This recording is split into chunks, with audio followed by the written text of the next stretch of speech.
पिचबाट त हिँड्ला नि पिचबाट गयो त हिँड्ला नि तल पारी खोलानु सबै जान्छ क्या यो बाटो त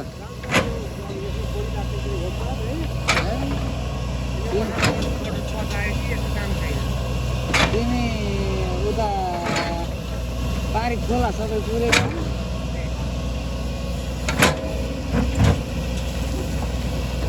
हुने भाउ त होइन यो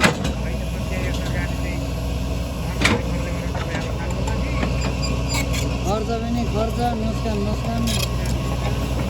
त्यो बाटो बनाउनेलाई फाइदा हो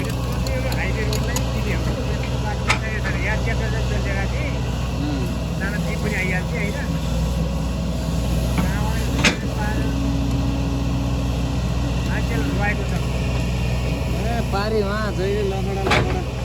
यहाँ त बरु परेको मात्रको पारी त वहाँ ढिलो छ ढिलो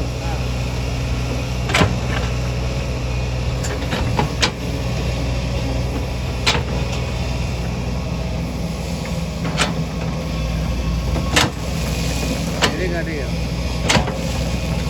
अनि बढी काट्ने रहेछ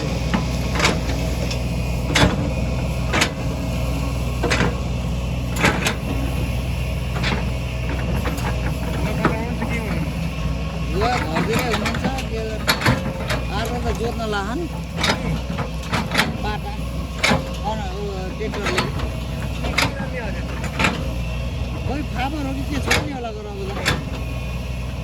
कोदो काटेपछि के हो छोड्ने मलाई मेरो त्यही थाहा छैन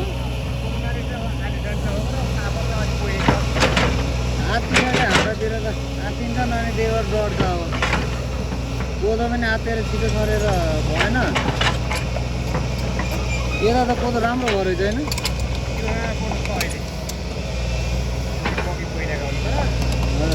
हाम्रा त मकै पनि चालेनन् र नि कोदो खाँदै मकै चाहिँ सरेनन्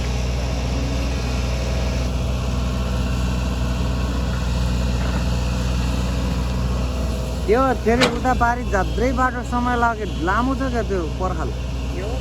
पारी धेरै समय लाग्यो नि नै यहाँ हिजो त्यत्नै थियो यहाँ आउन पनि बहुत धेरै समय लाग्यो बाटो त यहाँ पनि त ठुलै छ तर उता भन्दा यहाँ ठुलो होला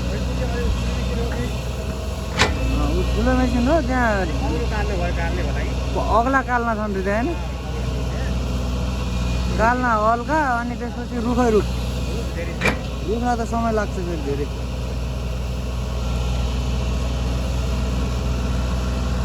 अब एकछिन पारी जाने हो फेरि यो त जान्छ म जान्छु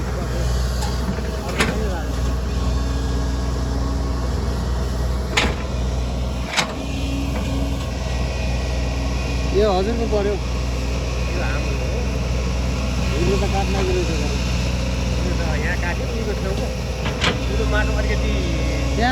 त्यहाँ त भेट्दैन होला गरेर घुर्रो राख्न हो क्या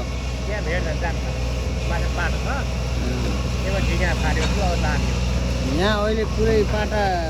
पहिला त यहाँ सबै खेती हुँदैछ खेती हुन्थ्यो मैले पनि जान्दा यहाँ चुडाल छोड्नु हाम्रो हजुरबाबु थिएँ बाटो त धेरै कोहीले खनेको थिएँ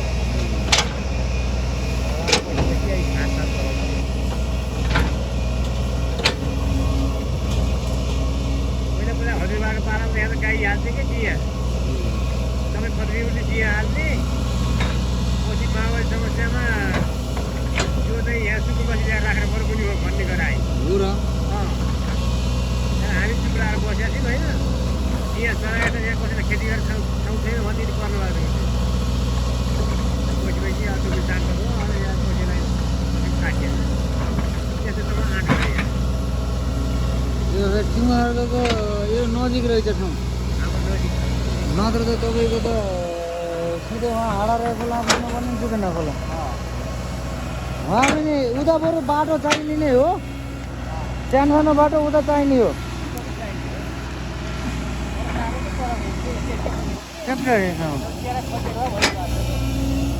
अझै त्यहाँ त ठुलो बनाउने हुन् रे